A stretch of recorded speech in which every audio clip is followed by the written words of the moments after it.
A millionaire arrives home earlier than expected. He opens his kitchen doors and stands frozen. His children are laughing, eating, alive again, and the woman responsible is the same one who cleaned his floors 3 months ago, the one he never looked in the eyes, the one who carried a secret kept in the pocket of her blue uniform. But what he did not know is that this domestic worker had the power to save what he had already given up for lost: his family. This is the story of how an invisible woman became the salvation of everyone. Give it a like if this touched your soul. It is more than a click. It is a silent hug between those who know what it is to get up when everything hurts. Comment how you think this story is going to end. Your intuition says more than you imagine, and if you have not subscribed to the channel yet, it costs you nothing. But for us, it means the whole world. Thank you for being here. Thank you for feeling with us. Sometimes miracles arrive dressed in a uniform that no one notices. The marble under Aurora Sanchez's knees reflected her face like an imperfect mirror. 6 in the morning. The silence of the Velasco mansion had its own weight, as if the walls kept secrets that no one wanted to speak. At 28 years old, Aurora had learned that dignity is not measured by the uniform one wears, but by the way one holds a gaze when everything seems lost. The navy blue uniform was perfect. Ironed the night before in her tiny apartment in Newark, where she shared 2 rooms with her brother Lucas and the constant cough that woke him up every dawn. Inside the front pocket, folded with almost reverent care, she carried the nutrition degree she had earned 5 years ago. A piece of paper that had cost her sleepless nights, side jobs, sacrifices that her mother did not live to see finished. 12 months. 365 days sending resumes to hospitals, clinics, sports centers, consultancies. The answers were always variations of the same polite rejection. We need someone with more experience. The position has already been filled. We will keep you in our database. Meanwhile, the bills for Lucas's treatment accumulated like silent reproaches on the kitchen table. The job offer had appeared on a domestic work portal. Worker wanted for mansion in residential area. Discretion and immediate availability. It did not mention nutrition. It did not mention dreams. It only demanded willing hands and a closed mouth. Aurora dipped the rag into the bucket of soapy water and continued cleaning. The sun began to filter through the huge windows of the main hall, illuminating every inch of that luxury that felt so foreign to her. Crystal chandeliers, paintings with signatures she did not recognize, dark wood stairs that led up to a second floor, where she was not yet allowed to enter during certain hours. Someone left marks on the mirror in the east hallway. The voice cut the silence without warning. Aurora looked up and saw Alvin Velasco coming down the stairs with the phone pressed to his ear, a perfectly tailored grey suit, dark blue tie, shoes that shined more than the marble she had just cleaned. He did not look at her. He did not even lower his tone of voice. He spoke as if she were part of the furniture.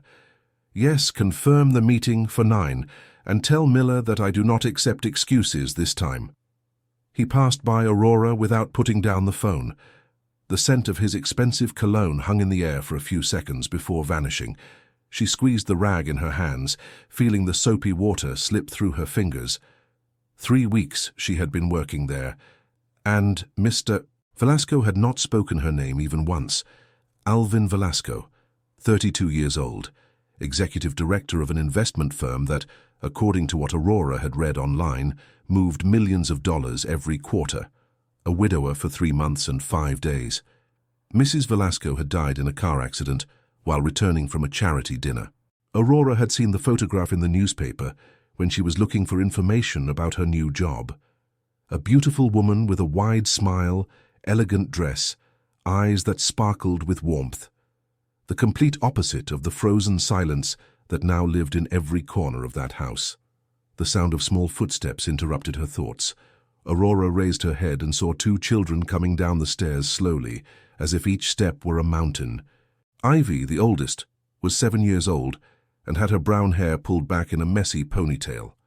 Her dark eyes seemed too big for her thin face, and she wore her school uniform wrinkled, as if she had slept with it on.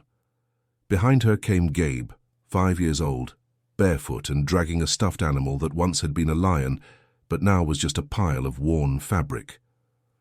"Good morning," Aurora greeted softly, leaving the rag in the bucket. Ivy looked at her without responding. Gabe hugged the stuffed animal tighter. They went down the rest of the stairs in silence and walked toward the kitchen with steps that made no noise, like ghosts crossing their own house. Aurora stood up and followed them with her eyes. Her heart shrank in a way she knew well, the same feeling she had when she saw Lucas sick for the first time, and knew that something fundamental had broken. She took off the rubber gloves, left them by the bucket, and walked toward the kitchen. Mrs. Margaret, the housekeeper who had worked for the family for 2 decades, was preparing breakfast with mechanical movements: toast, jam, milk, everything ordered on the table with geometric precision. Ivy and Gabe sat in their places without saying a word. "Eat, girl," Margaret ordered with a tired voice. "And you too, little one, we don't have all day." Ivy looked at the plate in front of her as if it were an enemy. Gabe pushed the cup of milk with his index finger, watching how the white liquid swayed from side to side. Neither of them ate. Aurora stayed in the doorway, watching. Margaret sighed with resignation, like someone who has already lost too many battles to try one more. "It is like this every day," she whispered when she passed by Aurora with an empty tray. "They don't eat. They don't talk. And the master doesn't want to know anything. He says they are whims." "Whims?" Aurora repeated in a low voice. "That's what he says. The children eat what is put in front of them. I will not tolerate tantrums." Aurora looked back at the table. Gabe had silent tears rolling down his cheeks. Ivy kept her eyes fixed on the untouched plate, her shoulders tense as if she carried an invisible weight. They were not whims. It was pain. A pain so big it didn't even fit in words. That night, when Aurora returned to her apartment, she found Lucas asleep on the sofa with his inhaler still in his hand. She tucked a blanket over his shoulders and sat at the small kitchen table. She took out her old notebook, the same one she had used during college, and began to write. Day 21. Ivy and Gabe Velasco. Persistent food refusal. Loss of appetite associated with unprocessed grief. Emotionally dry environment. Urgent need for nutritional intervention with an effective focus. She closed the notebook and looked out the window at the lights of the city flickering in the distance. Somewhere in that city full of people, 2 children were slowly fading away, and no one seemed to notice. But she did. And that would have to be enough. Tuesday dawned with a grey sky that threatened rain. Aurora arrived at the Velasco mansion 15 minutes earlier than usual, with a knot in her stomach that she had not been able to undo during the whole subway ride. She had slept little, thinking over a plan that could cost her the job but that she could not keep postponing. The house was silent. Too silent. Aurora left her bag in the small closet where they kept the staff coats and walked toward the kitchen following instinct more than reason.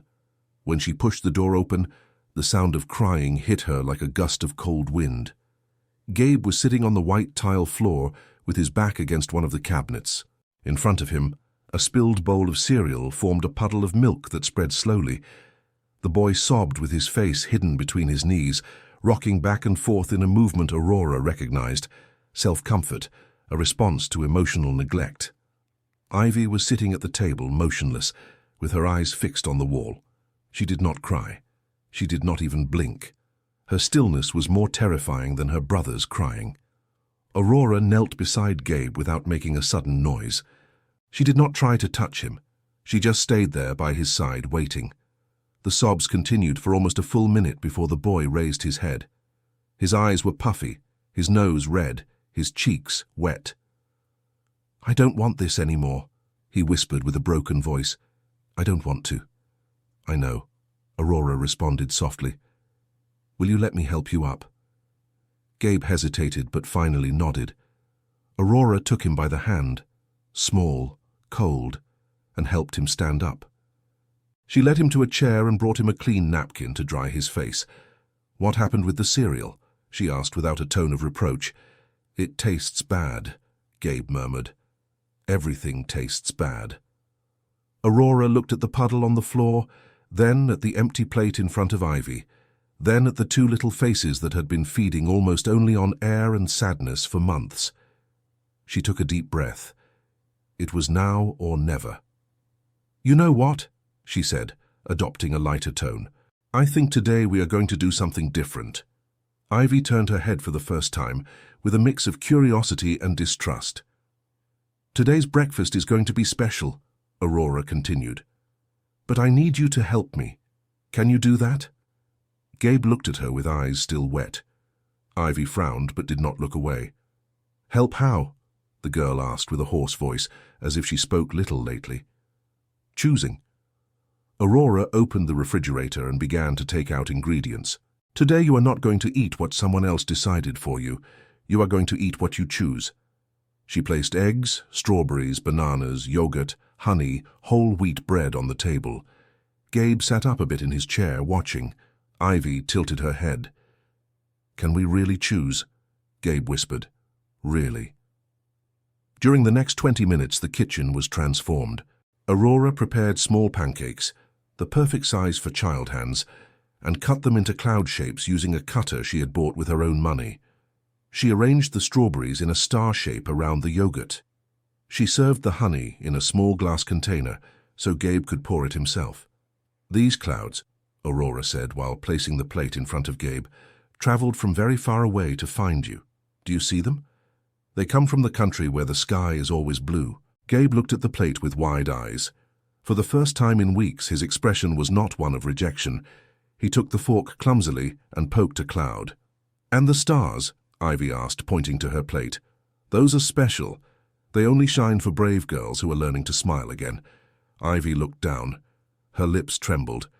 But then, with an almost imperceptible movement, she took a strawberry and put it in her mouth.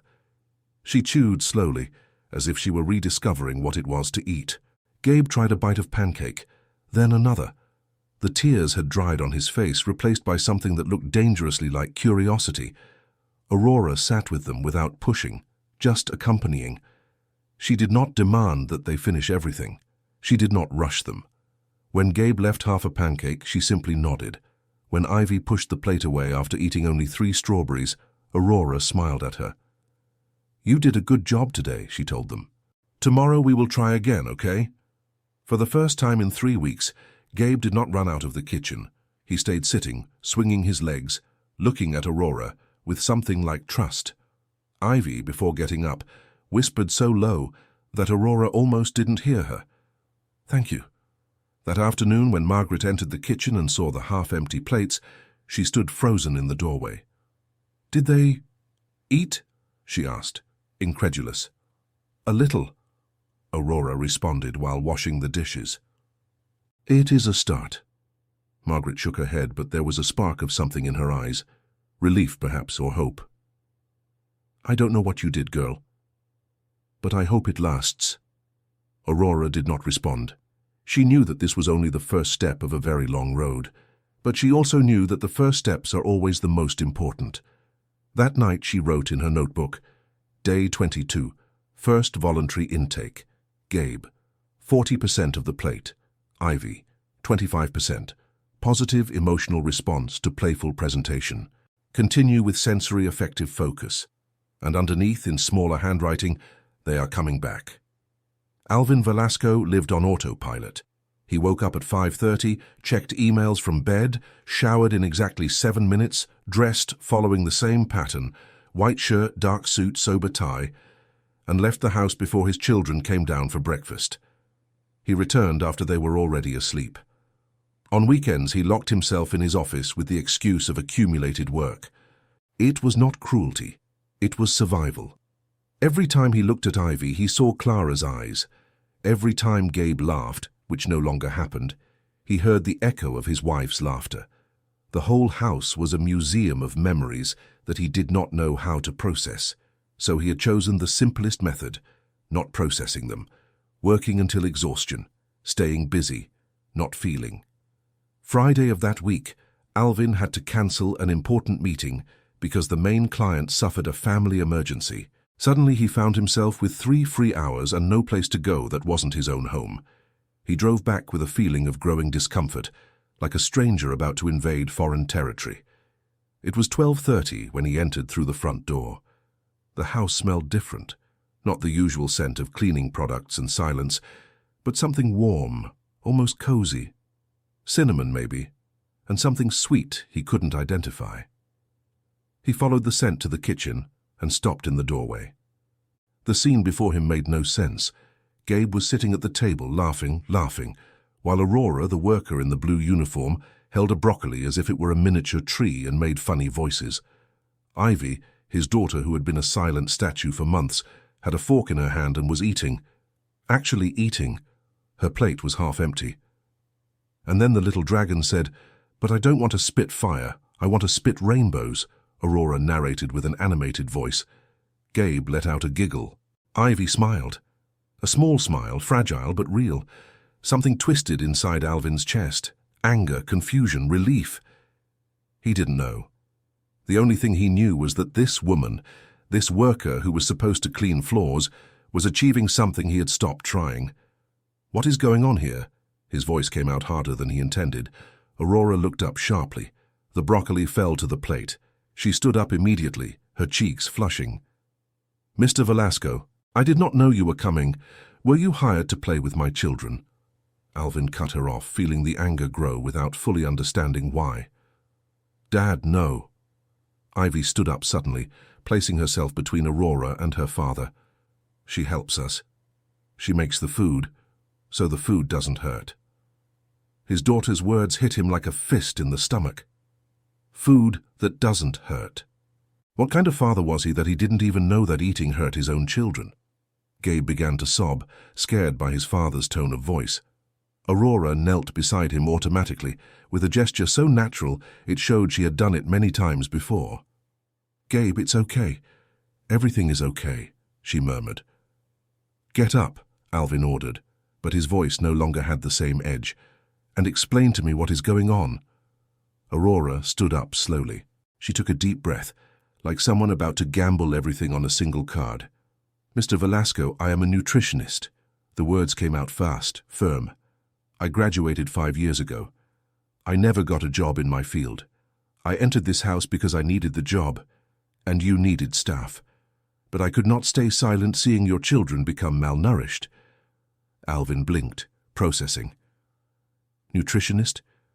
Bachelor of Science in Human Nutrition and Dietetics from the university." Aurora kept her gaze. "Your children do not have a behavior problem, sir. They have an emotional problem that shows through food refusal. It is a common response in children who have suffered traumatic losses." Alvin began, but he didn't know how to continue. Aurora walked to one of the drawers and took out a worn notebook. She handed it to him without saying anything. Alvin opened it with hands that trembled slightly. Pages full of detailed notes, schedules, accepted and rejected foods, observations on the children's moods, comments on sleep patterns, and on one page, written in careful handwriting, "Ivy smiled today for the first time.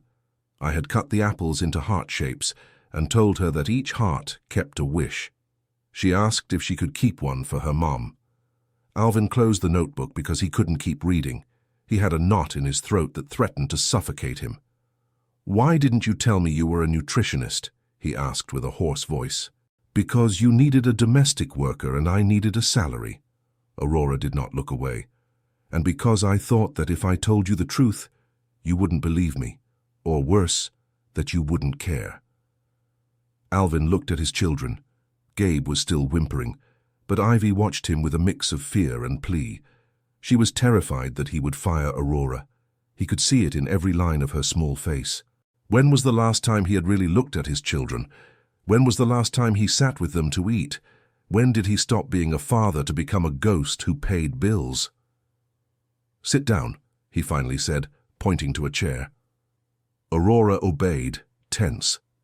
Alvin sat in front of her. He opened the notebook again and began to read every page with attention. It took him almost 15 minutes. Ivy and Gabe watched in silence, holding hands. When he reached the last note, Alvin looked up. "Does this work?" "It is working," Aurora responded, "but it needs time. And it needs you to be present, Mr. Velasco, because I can give them food that heals their bodies, but only you can give them what heals their hearts." The truth of those words pierced him like a clean knife. Alvin passed a hand over his face, feeling the weight of 3 months of emotional absence. "Forgive me," he whispered, and he wasn't sure if he was saying it to Aurora or his children. "Forgive me." Ivy got down from her chair and walked to him. She stopped inches away as if she feared being rejected. Alvin reached out his arms and she threw herself against his chest, sobbing. Gabe followed a second later, and for the first time since Clara's funeral, Alvin hugged his children and cried with them. Aurora withdrew discreetly from the kitchen, giving them space. But before leaving, she heard Alvin's broken voice. "Thank you. Please don't leave." The following Monday, Aurora found a white envelope on the kitchen table. Inside was a 3-page document and a handwritten note in elegant but hurried calligraphy. "Aurora, I need you to read this. If you agree, sign it. If you don't, tell me and I will modify it. A.V." She read the document twice to make sure she wasn't hallucinating. Family Wellness Coordinator Contract. The salary tripled what she was earning. The hours were reduced to a reasonable schedule. She would have complete autonomy over the children's food and routines. And there was a clause that surprised her. The coordinator may suggest activities, changes in family dynamics, and parenting strategies, which will be considered seriously by Mr. Velasco. "Are you going to sign or are you going to stay staring at the paper all morning?" Aurora jumped. Alvin was in the kitchen doorway, wearing a suit but no tie, something she had never seen before. He looked younger like that, more human. "Mr. Velasco, this is too much. It is fair." He poured himself coffee from the pot Aurora had prepared. "And I need you to call me Alvin. If you are going to be part of raising my children, the Mr. Velasco is unnecessary." Aurora swallowed. "I don't know what to say." "Say yes." Alvin leaned against the counter. "My children ate dinner yesterday, the 3 of us together. Gabe told me a story about dragons that spit rainbows. Ivy asked me if we could cook together this weekend. It has been 3 months since anything remotely like that happened, so yes, it is fair and probably it is still not enough." Aurora signed with trembling hands. When she looked up, Alvin was holding out his hand. "Welcome to the team, Aurora, officially this time." They shook hands, and something changed in that moment, a feeling that they were building something important, something that went beyond contracts and salaries. "The children come down in 10 minutes, Aurora said, returning to work. "Today I was thinking of making French toast with fruit. Can I help?" Aurora looked at him surprised. "Do you want to cook?" "I want to learn." Alvin rolled up his shirt sleeves. "You said they needed me to be present. Well, here I am." And so, in that kitchen bathed in morning light, Aurora taught a man who moved millions to beat eggs and cut strawberries. He burned himself twice with the pan. The toast came out uneven, but when Ivy and Gabe came down and saw their father in an apron stained with flour, their faces lit up in a way that no business success ever had. "Dad is cooking," Gabe shouted, amazed. "Well, Aurora is cooking. I am destroying eggs," Alvin corrected with a crooked smile. Ivy laughed. A real laugh, clear like bells. And in that moment, Aurora knew they had crossed a point of no return. The Velasco family was beginning to heal. The following weeks brought changes that accumulated like drops of water forming a river. Aurora implemented routines, not rigid, not suffocating, but loving structures that gave the children something to hold on to. Breakfast at 8, with options to choose. Snack at 4, always accompanied by a story. Dinner at 7, altogether when Alvin could arrive on time. Gabe began to gain weight. Ivy got color back in her cheeks, and Alvin, slowly, began to leave the office before 8 at night.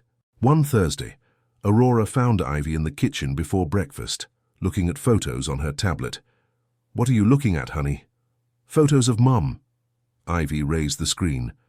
"Look, here she is making cookies with us." Aurora sat next to her. In the photo, Clara Velasco, with her hair in a messy bun, had her hands covered in flour and smiled, while Gabe, much smaller, tried to knead. Ivy appeared with chocolate on her nose. "Your mum was very pretty," Aurora said softly. "And she cooked delicious." "Like you." Ivy looked at her with bright eyes. "Do you think she would be happy that you are here?" The question was an emotional trap, but also an opportunity. I think your mom would want you to be happy and healthy, Aurora responded honestly. And for your dad and Gabe to be too. She loved you very much, didn't she? Ivy nodded, with tears running down her cheeks. Sometimes I'm afraid of forgetting her voice. Aurora hugged her, letting the girl cry against her shoulder. There were no magic words for that pain, only presence, only arms that hold when everything falls apart.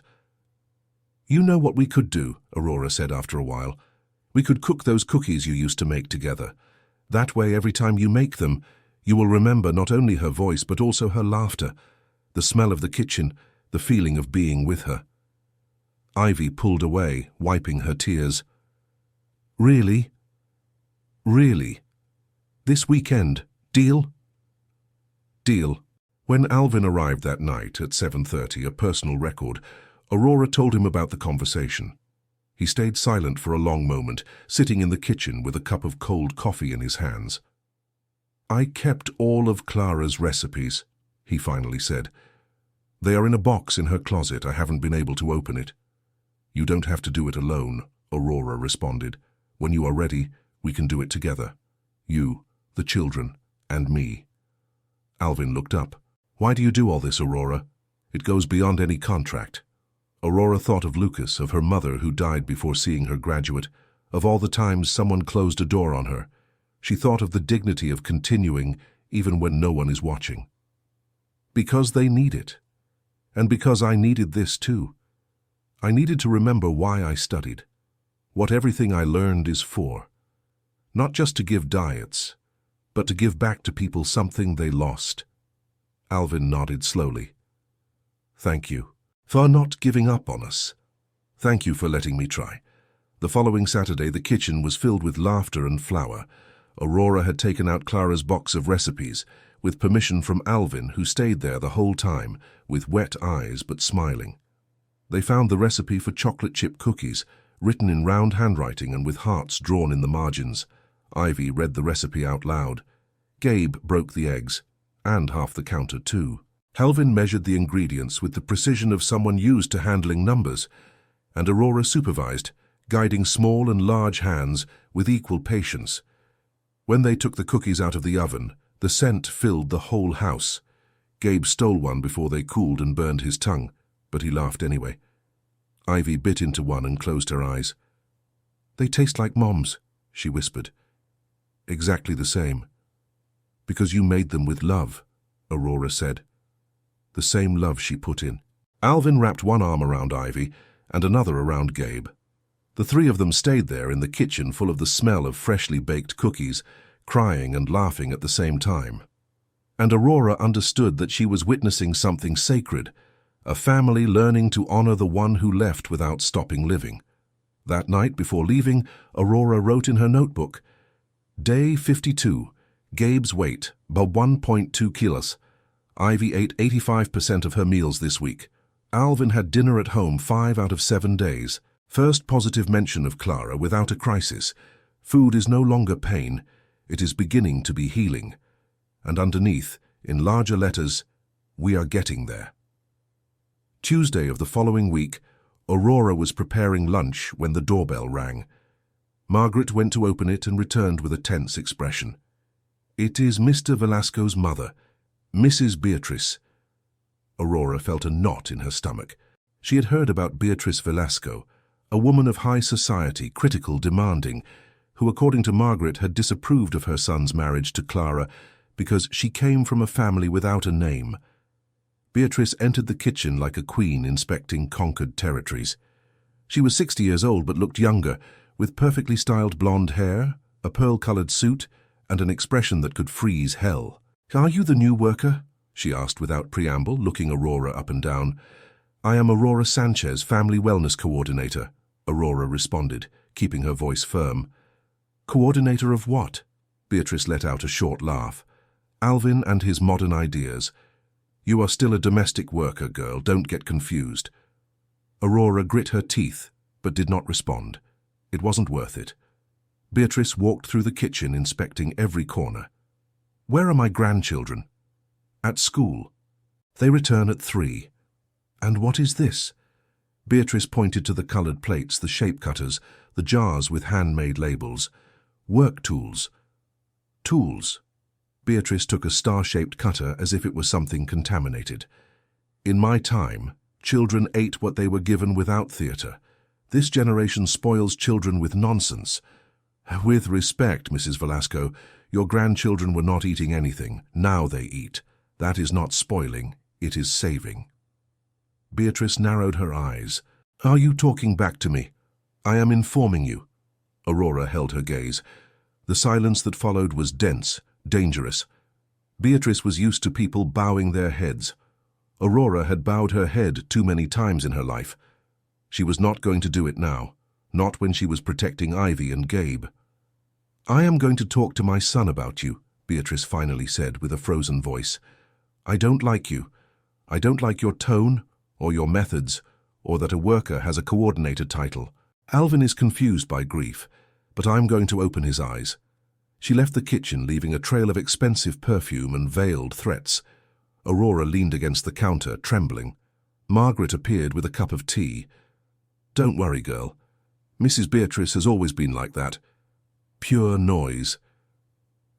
And if she convinces him, Aurora whispered, and if Alvin decides she is right, Alvin is no longer the same as 3 months ago.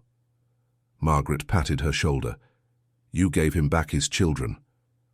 He won't forget that. But when Alvin arrived that night, he came with a tense face. Aurora was helping Gabe with homework at the dining table when he entered. Aurora, can we talk in my office? Aurora's heart sank. She left Gabe with his drawing and followed Alvin down the hall. The office was a masculine space, all dark wood and shelves full of books he probably had never read. Alvin closed the door and leaned against the desk. My mother came today. I know. She called me, twice. Alvin sighed. She says you have been disrespectful, that you are exceeding your duties, that I am confused, and that I need appropriate staff for a house like this. Aurora felt the ground move under her feet. I understand. You understand what? That you are going to fire me. Alvin blinked, genuinely surprised. What? No. Aurora, no. Then what? I need you to tell me exactly what happened. My mother has her version. I want yours. Aurora related the conversation without decorations, without minimizing anything. When she finished, Alvin was smiling slightly.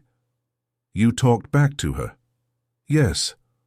No one talks back to my mother. Maybe someone should have done it a long time ago. Alvin laughed, a genuine laugh that took him by surprise. You know, Clara didn't back down either. My mother hated her for that. She said that a girl without proper education had no right to question her opinions. And what did you think? That my mother was wrong. Alvin walked toward the window. Clara was the wisest person I ever knew, and she came from a family of school teachers. She knew more about real life than my mother will ever learn. And you, he turned toward Aurora, you are giving life back to my children. So no, you are not going to be fired. But I do need to ask you something. What? That you have patience.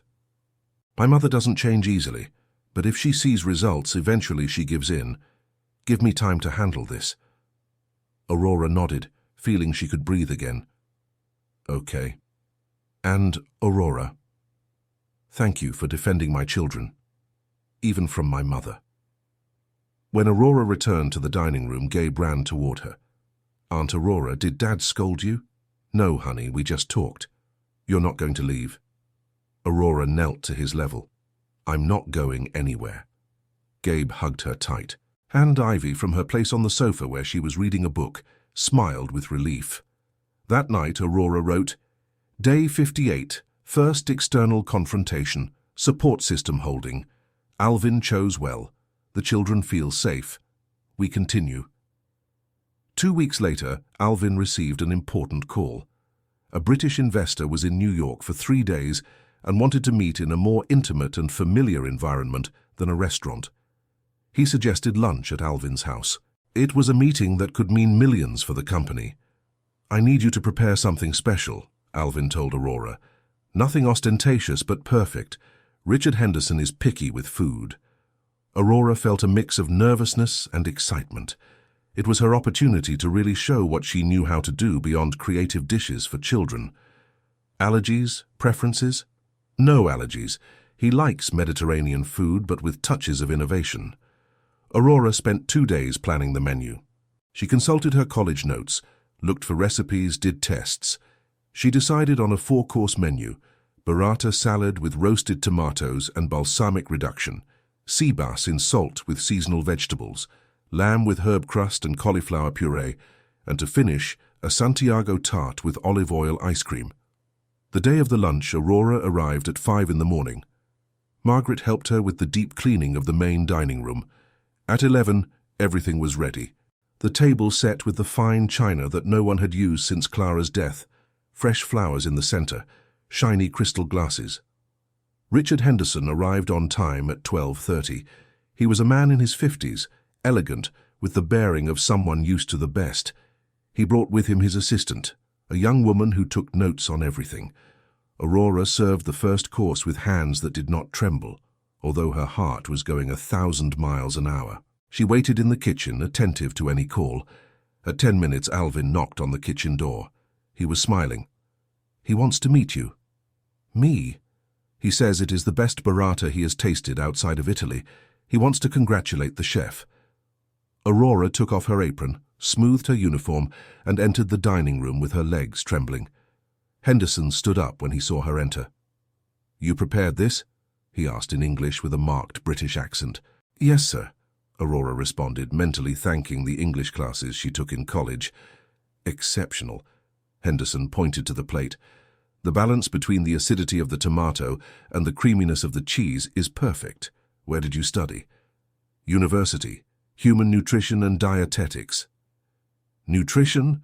Henderson seemed genuinely interested. "Fascinating. So this is not just delicious. It is healthy.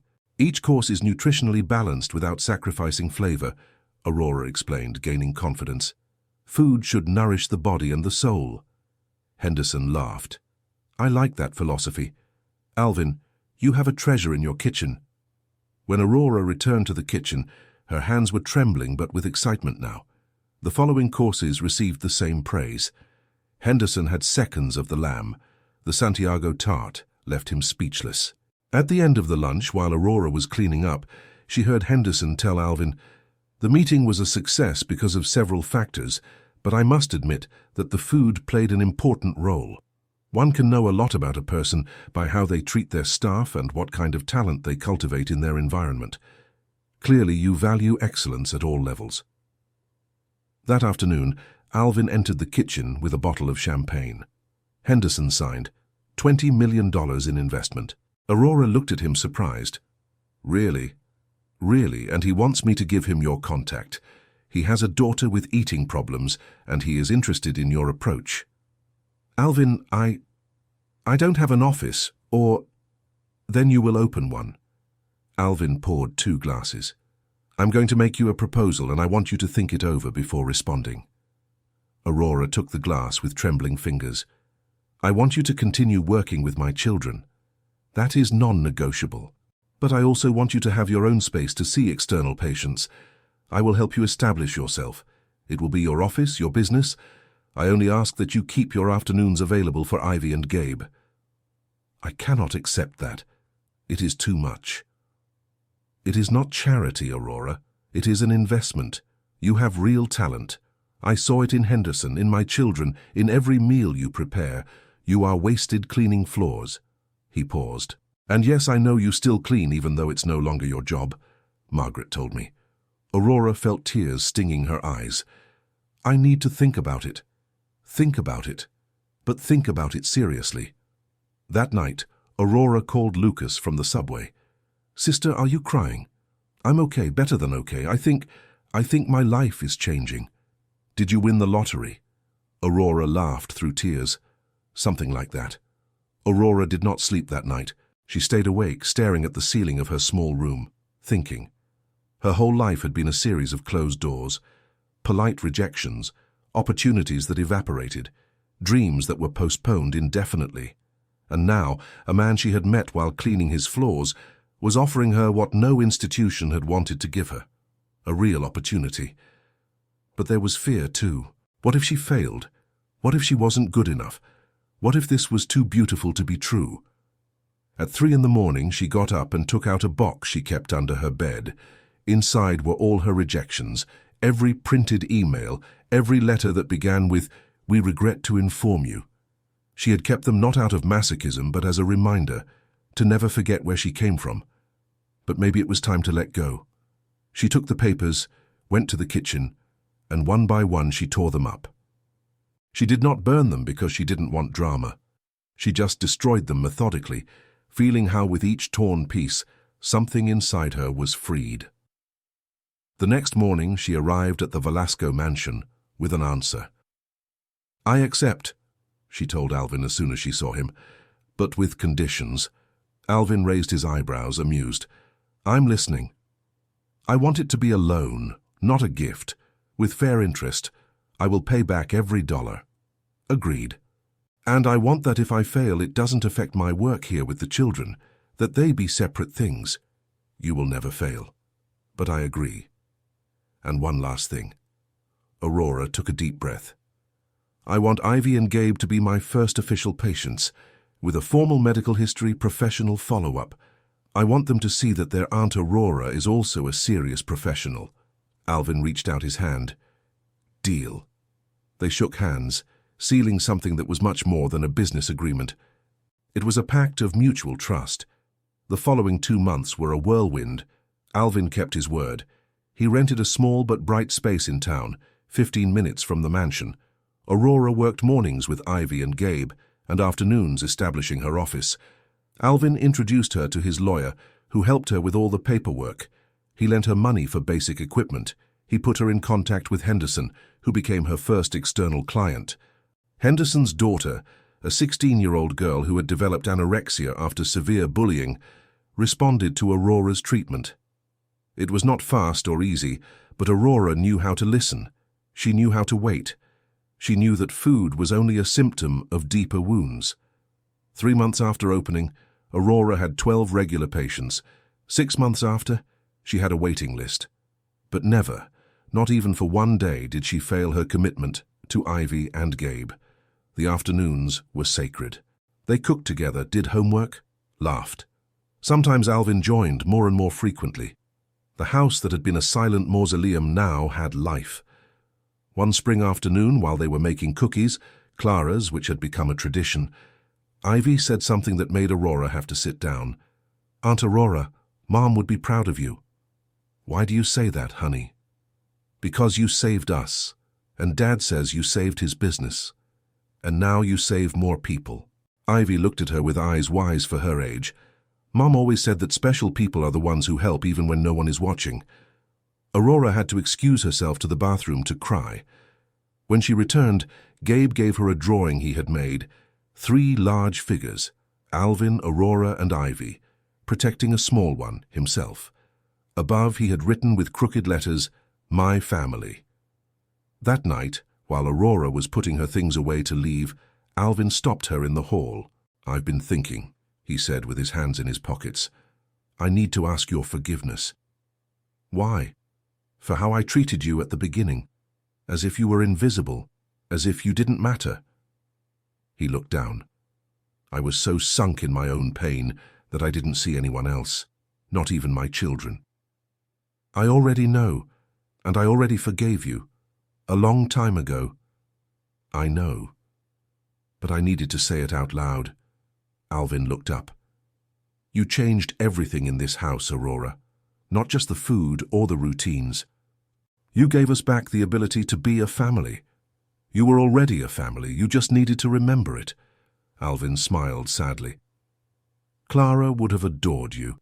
You had the same spirit. That ability to see the good even when everything is dark." It was the first time he mentioned Clara without his voice breaking. It was progress, healing. "She is in every laugh of those children," Aurora said, "in every recipe we cook. She didn't leave completely, Alvin. You keep her alive." Alvin nodded slowly with wet eyes. "Thank you for everything." Thank you for trusting a stranger who arrived with a degree and many broken dreams. Those dreams are no longer broken. Aurora left the mansion that night feeling something she hadn't felt in years, that she was exactly where she should be. But not everything was light. Beatriz Velasco had not given up. 6 months after the opening of Aurora's office, she organized a family dinner without telling Alvin in advance. She arrived with 3 of her high society friends, all with pearls and expensive perfumes, expecting to see the circus that her son had set up. Aurora was preparing dinner for Ivy and Gabe when the group of women invaded the kitchen as if it were a zoo exhibit. "So you are the famous Aurora," one of them said, a woman with platinum hair and thin lips. "The worker who is now a doctor." "Nutritionist," Aurora corrected calmly. "And yes, it's me." "How modern," another commented with a tone that dripped with contempt. "In my time, the staff knew what their place was." Beatrice watched the scene with barely hidden satisfaction. She had brought her audience to humiliate, to show that Aurora did not belong in their world. "And those children eat that?" One of them pointed to the vegetables cut into fun shapes. "Beatrice, your son is raising weak children. In our times, children ate what they were given or went hungry." Something broke inside Aurora. She had endured a lot. She had bowed her head many times, but not when it came to Ivy and Gabe. "With all respect, Mum," she said, leaving the knife on the board, "those children were starving when I arrived, not because food was scarce, but because pain had closed their throats. So yes, I cut the vegetables in fun shapes, because it works, because now they weigh what they should weigh, because now they laugh." The silence was absolute. The 4 women looked at her as if she had committed a capital crime, talking back. "How do you dare speak to us like that?" Beatrice hissed. "Alvin will know about this." "He already knows," said a voice from the door. Alvin was there, with the most serious face Aurora had ever seen on him. He had arrived early, alerted by Margaret about the ambush. "Mother, I need you to leave, and take your friends with you." "What? Alvin? We only came to humiliate Aurora. I know. I heard everything." He walked until he stood next to Aurora. "This woman saved your grandchildren. Literally, physically, she saved them. And instead of gratitude, you attack her." "I only want the best for you. The best for me is here." He pointed to the kitchen. "My children healthy. A person who genuinely cares. A house that became a home again. If you cannot respect that, then you are not welcome." Beatrice turned pale. Her friends whispered among themselves, uncomfortable. "You are my son. You cannot throw me out." "I can establish boundaries, and I will, every time it is necessary." Alvin's voice was firm but not cruel.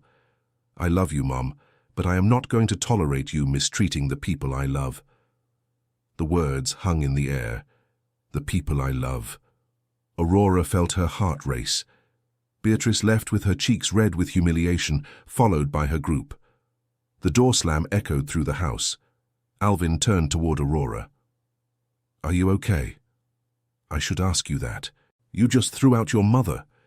"I didn't throw her out. I established a boundary that I should have set years ago." He sighed. "Clara tried.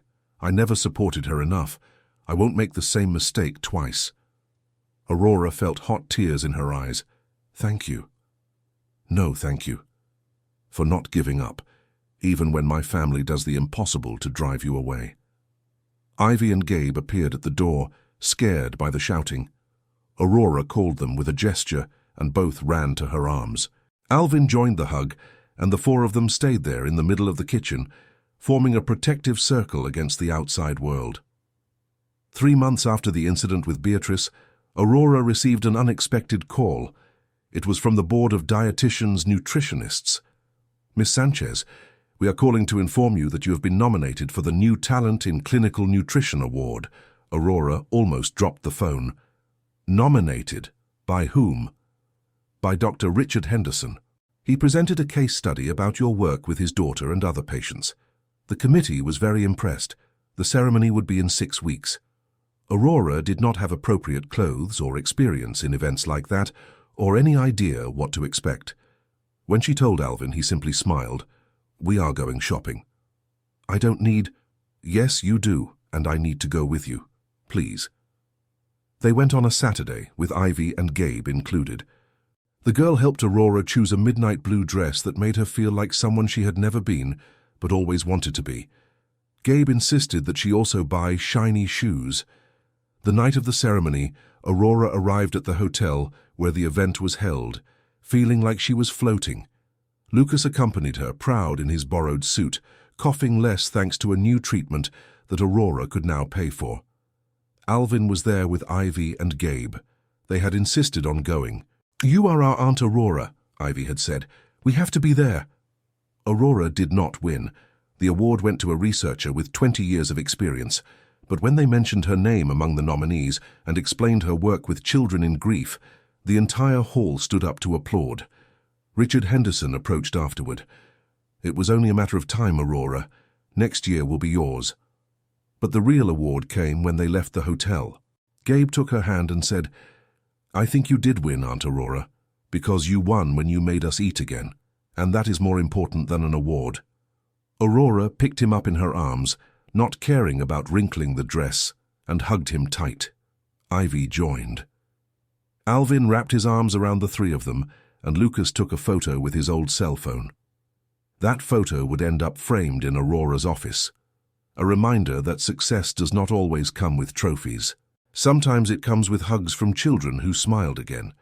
A year after having started as a domestic worker, Aurora was invited to give a talk at the university. The theme, Nutrition with a Humanist Approach, Beyond Calories. The auditorium was full, students, professors, professionals, and in the first row, Alvin with Ivy and Gabe. Margaret was also there, who had asked for the day off specifically to attend. Aurora went up to the podium with her heart beating fast. She carried the same diploma that she had once kept in the pocket of a blue uniform, now framed and turned into a symbol of perseverance. 2 years ago, she began, I cleaned floors in a mansion. I had a university degree that no one valued, and dreams that seemed further and further away. But something changed when I met 2 children who needed more than nutritional prescriptions. They needed someone to see their pain. She told the story. Not all of it. She protected the Velasco family's privacy, but she shared the essential. The food refusal, the child grief, how food became an emotional bridge. She talked about the importance of seeing the whole patient, not just their plate. Dignity, she said with a firm voice, does not come from the titles we have or the uniforms we wear. It comes from how we treat others when we are at our worst. I was at my worst when I entered that house, and they treated me eventually with the dignity that I myself had forgotten I deserved. The applause was deafening. Several students approached afterward with questions. A young woman with bright eyes said, I have also sent 100 resumes without an answer. You give me hope. It is not hope, Aurora responded. It is certainty. If I could, you can. Just don't let rejections define your value. Alvin waited until everyone left. Then he approached with the children. It was perfect, he said. Clara would have cried with pride. And you, what are you doing? Aurora asked, pointing to his wet eyes. The same thing she would have done. Ivy handed her a bouquet of flowers they had bought on the way. Gabe gave her a new drawing, Aurora with a superhero cape and the word hero written above. I am not a hero, Aurora said, kneeling down. I am just someone who cared. That makes you a hero, Ivy responded with wisdom of her now 8 years. That night they had dinner together at a restaurant Ivy chose. It was not fancy. It was a noisy pizza place full of families, but it was perfect. Gabe got stained with tomato sauce. Ivy laughed so hard she almost spit her soda. Alvin told bad jokes that only the children found funny. And Aurora realized something. This was what she had been looking for all her life. Not fame or recognition, but belonging. Having people who chose her, not for what she could do for them, but for who she was. 18 months after that first morning cleaning marble, Aurora received a formal invitation. The board of nutritionists wanted her to be part of a panel on pediatric nutrition, and they wanted her to bring a case study. She asked Alvin for permission to present Ivy and Gabe's case anonymously. He accepted, but with one condition. I want to be there, and I want the children to decide if they want to participate. They gathered Ivy and Gabe and explained it to them. Both, surprisingly, said yes. Other people might have sad children like us, Ivy said. If our story helps, we want to tell it. The day of the presentation, Aurora projected weight graphs, food intake tables, photographs of dishes, without faces.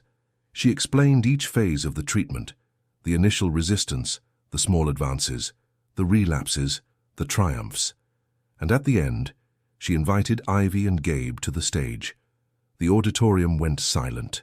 Two healthy, smiling children, standing next to the woman who had helped them heal. "How did you feel before?" someone from the audience asked. Ivy took the microphone with trembling hands. "Like I was empty, like nothing mattered. My mom died and I forgot how to live. And now? Now I remember. I remember that Mom would want me to be happy, and Aurora taught me that I can be sad for Mom and happy for other things at the same time. Both things can be true." There was not a dry eye in the room. Gabe, more shy, only said, "Aurora makes food taste like love." That simple phrase went viral. A journalist who was at the event tweeted it. By the end of the day, it had been shared thousands of times. TV shows called asking for interviews. Magazines wanted to do articles. Aurora rejected almost everything. She accepted a radio interview because it didn't require cameras, and a small note in a local health magazine. Her objective was never fame. It was to help. But the exposure brought something good. More patience. Desperate parents with children who didn't eat. Adolescents in recovery. Older adults who had lost interest in life and food. Aurora had to hire help. Then expand her office. In 2 years, she had a team of 4 nutritionists working under her supervision, each one following her philosophy. Food is medicine, but love is the cure. 3 years after having started at the Velasco mansion, Aurora was in her office when the receptionist told her, "There is a lady who insists on seeing you. She says it's urgent. She doesn't have an appointment, but it's Beatrice Velasco." Aurora felt her stomach shrink. She had not seen Alvin's mother since that disastrous dinner. She took a deep breath. Let her in. Beatrice entered with steps less sure than before. She was 63 years old now, and it showed. Her hair was still perfect, her clothes still expensive, but there was something broken in her bearing. "You don't have to see me," she said without preamble. "I would understand. Sit down, please." Beatrice sat on the edge of the chair as if ready to run out. She was silent for a long moment before speaking. "My granddaughter told me something last week. Ivy. We were at her birthday and I brought her an expensive gift, a designer dress. She looked at it and said, 'Thank you, Grandma, but I would prefer you to cook with me like Aunt Aurora does. I would like that more than any gift.'" Beatrice had tears in her eyes. "I have spent 3 years watching how you give them what I never knew how to give even to my own son. Presence, real attention, love without conditions." Aurora said nothing. She just listened. "I was a terrible mother," Beatrice continued. "I was so worried about appearances, about what they would say, about maintaining status. Clara saw it. She tried to talk to me, and I rejected her because she came from a family without importance. God, how foolish I was. I lost years with her out of pure pride. Why are you telling me this?" "Because I need help." Beatrice looked up. "Not with food, with connecting with my grandchildren again before it is too late. And I thought that if anyone understands how to rebuild what is broken, it is you." Aurora studied the woman in front of her. She saw arrogance still, yes, but also genuine desperation, a wounded pride that finally surrendered. "I am not a family therapist," Aurora said softly, "but I can tell you something I learned. It is never too late to start over, if it is genuine." "How do I start?" "Start small. Next time you visit Ivy and Gabe, ask if you can help in the kitchen. Not to lead, but to learn. Let them teach you." "Will that work?" "It worked with me. It worked with Alvin. There is no reason it shouldn't work with you, if you really try." Beatrice nodded slowly. She stood up. Before leaving, she said, "You were right. That night in the kitchen. I was wrong. I apologize. Late, I know, but sincerely. Apology accepted." When Beatrice left, Aurora leaned back in her chair, emotionally exhausted. Her cell phone rang. It was Alvin. "My mother just called me. She told me she went to see you. Are you upset?" "I am surprised and hopeful. Do you really think she can change?" "I think people can surprise you. If you could change, why couldn't she?" Alvin laughed softly. "You're right. As always." 2 weeks later, Beatrice appeared at the Velasco mansion with ingredients to make a cake. Ivy and Gabe were suspicious at first, but when their grandmother admitted she didn't know how to cook and asked them to teach her, something changed. They spent the afternoon covered in flour, making mistakes, laughing when the cake came out crooked. It was not perfect, but it was real. And Aurora, watching from the door, knew she had witnessed another small miracle, a family healing 1 generation at a time. 5 years after having entered the Velasco mansion for the first time, Aurora Sanchez married Alvin in a small ceremony in the garden of the house.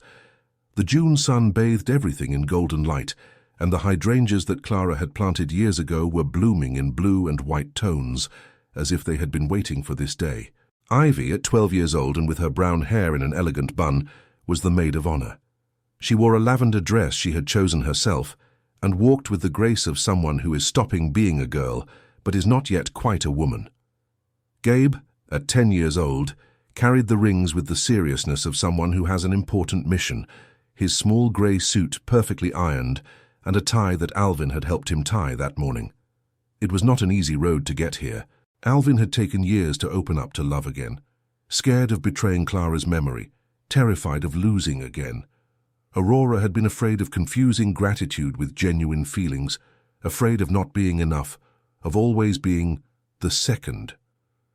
But one autumn night, 2 years ago, while they were cooking together, preparing the children's dinner, and he accidentally stained her cheek with flour, and they both stayed looking at each other longer than necessary, something fundamental changed. "I don't know when it happened," he had told her that night sitting on the terrace after the children fell asleep. "I only know that at some point you stopped being the woman who helped me with my children, and you became the person without whom I cannot imagine my life. And it terrifies me and excites me at the same time." "Are you sure?" Aurora had asked with a trembling voice. "I don't want to be a replacement for Clara. I don't want the children to think I am trying to erase her." "You are not." Alvin had taken her hand. "Clara was the love of my youth, the love that taught me to be a father, to build a family. You are the love of my maturity, the one who taught me that one can start over without forgetting. They are different things, both true, both valid, and Clara—" his voice broke a bit. "Clara would have adored you. I am sure of that."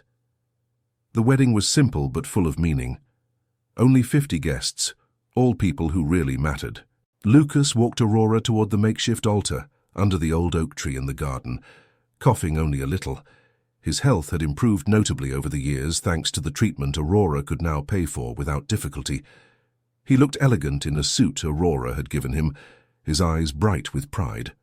Margaret cried throughout the ceremony, sitting in the 3rd row next to her family, with a handkerchief already soaked before they even began the vows. She had seen everything: Aurora's shy arrival, the transformation of the house, the blooming of this unexpected love. Beatrice, in the 1st row, discreetly dried her tears with a lace-edged handkerchief. She was unrecognizable from the cold woman who had tried to humiliate Aurora years ago. Time and humility had softened her edges. Now she visited her grandchildren twice a week, cooked with them, listened to their stories. She had learned, finally, that true love is not shown with expensive gifts but with presence.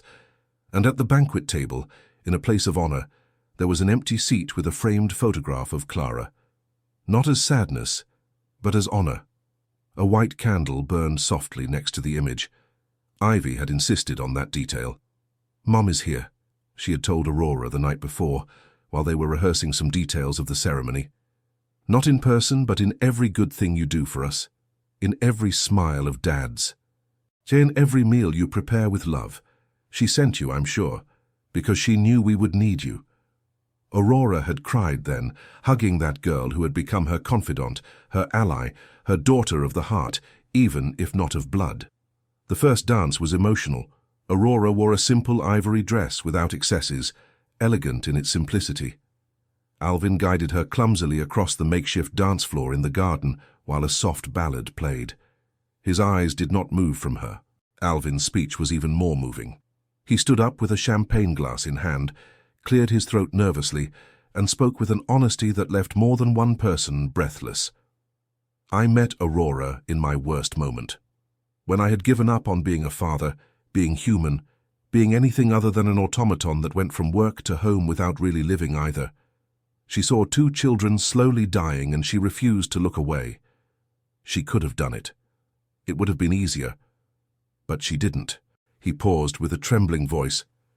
"But she didn't stop there. She taught us to live again, to honor the one we lost without stopping embracing what we had. That grief and joy can coexist. Today, I don't just marry her. I choose her, I honor her, and I promise to never forget the most important lesson she taught me. Love is not a finite resource. The more you give, the more it grows. And Aurora," he looked directly at her, "you gave us so much that now we have enough love to fill this house and the whole city if it were necessary." Aurora cried openly.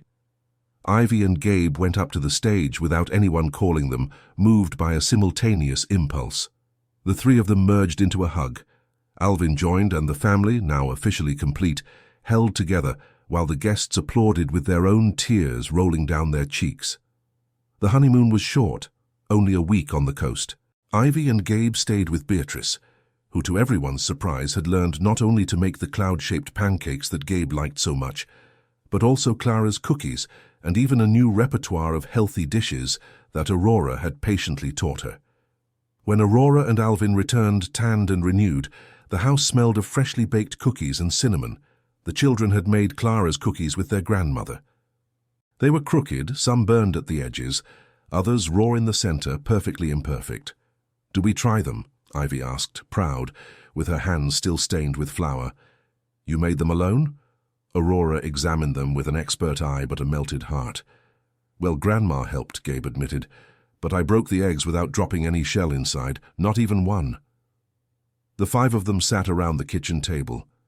The same table where years ago 2 children would not taste a bite, and the silence was so heavy it hurt to breathe. The same one where Aurora had served her first meal in the shape of clouds, betting everything on an instinct. The same one where a broken family had begun, inch by inch, plate by plate, conversation by conversation, to rebuild itself. Alvin bit into a cookie and pretended it was delicious, even though it was too salty and a bit burned. The best cookie I've ever tasted in my life." "Liar," Ivy laughed. "It's horrible, but we made it with love." "Then it's perfect," Aurora said, biting into it too and making an exaggerated face that made them all laugh. Beatrice laughed too, a soft and genuine laugh, something that years ago seemed anatomically impossible. "I admit that baking is not my strength, but it was fun. Something I never thought I would say about cooking." Gabe told a bad joke he had learned at school. Ivy talked about her science class and a project on nutrition. "Because I want to be like Aunt Aurora," she had said, causing more happy tears. Beatrice asked about the honeymoon with genuine interest, without veiled criticisms. And Aurora looked around, at this family that had not been born of blood but had been built with patience, food prepared with intention, difficult conversations, forgiveness given and received, and unbreakable love. And she felt something she had never fully felt until that precise moment, that she was at home, that she had found her place in the world, that she belonged. That night, after putting the children to bed, a ritual she still shared with Alvin, reading stories and giving good-night kisses, Aurora took out her old notebook. She no longer used it for clinical cases. Those had their own professional folders now. This worn notebook had become something more intimate, a personal diary, a record of transformation. She wrote in careful handwriting, illuminated only by the night lamp. 5 years ago I entered this house in a navy blue uniform and a broken dream kept in my pocket. I thought I was here to clean marble floors, to be invisible, to survive. I didn't know I was here to rebuild hearts, including mine, which I didn't even know was broken. I learned that dignity is not found in titles or salaries. It is carried with you in every gesture, in every choice to stay standing when it would be easier to give up. That success is not measured in awards or recognition, though those came too, but in the genuine smiles of those you love, in the hugs they give you without you asking, in knowing that you matter. That sometimes the work for which we studied is not what we think at the beginning, but what life puts in front of us when we least expect it. I studied nutrition thinking of hospitals and offices. I ended up nourishing souls before bodies, and it was perfect. Today, I have a prosperous office with a waiting list. I have a team of professionals who share my vision. I have a family that I love with every fiber of my being. I have a healthy brother who is studying nursing and tells me that I inspired him. I have a mother-in-law who went from being my enemy to being my ally. I have a purpose that makes me get up every morning wanting to live. But more important than all that, I have peace. Peace with my past, with the rejections, with the years of struggle, because I finally understood that I was never lost. I was just walking the long road toward where I was supposed to arrive, and every closed door, every no, every humiliation were part of the map. And here I am, complete, whole, at home, with a ring on my finger and 2 children sleeping upstairs who call me Mom when they are very tired and they forget, and who fill my heart more than I thought possible. If I could go back and talk to the Aurora of 5 years ago, I would tell her, hold on, keep cleaning those floors, keep believing. Your moment is coming, only not in the way you expect. It will be better. But I can't. So instead, I will live in a way that honors that struggle. I will never forget where I came from. And when I see someone with a broken dream in their pocket, I will reach out my hand to them, just as they reached it out to me. She closed the notebook with care and looked out the window at the lights of the city flickering in the distance like terrestrial stars. Somewhere in that huge and indifferent city, there was a young girl with a newly printed diploma and 0 opportunities, wondering if her dreams mattered, if it was worth it to keep trying, if someone would ever see her value. Aurora knew the answer now. She knew it with every cell of her body. Yes, always yes. Dreams matter. Effort matters. You matter. You just have to have the courage to keep going, to clean enough floors, metaphorical or real, until you find the right door. And when that door opens just a crack, you have to have the bravery to push it hard, to enter even when you don't feel ready, even when you are wearing a blue uniform and a broken heart, especially then. Because true transformation does not happen when you put on a fancy suit or receive an important title. It happens when you dare to be fully who you are, to use your gifts even if no one recognizes them yet, to love even when you have been rejected, to believe in yourself when the world says no. And that, Aurora Sanchez knew now with absolute clarity, was the only kind of success that really mattered. Not the one measured in money or status, but the one measured in lives touched, in hearts healed, in love multiplied. She got into bed next to Alvin, who wrapped his arm around her while asleep. Outside, the soft wind swayed Clara's hydrangeas, and somewhere between sleep and wakefulness, Aurora would have sworn she heard a female voice, soft and warm, whispering, "Thank you for taking care of them. Thank you for staying." She smiled in the darkness and fell asleep in peace.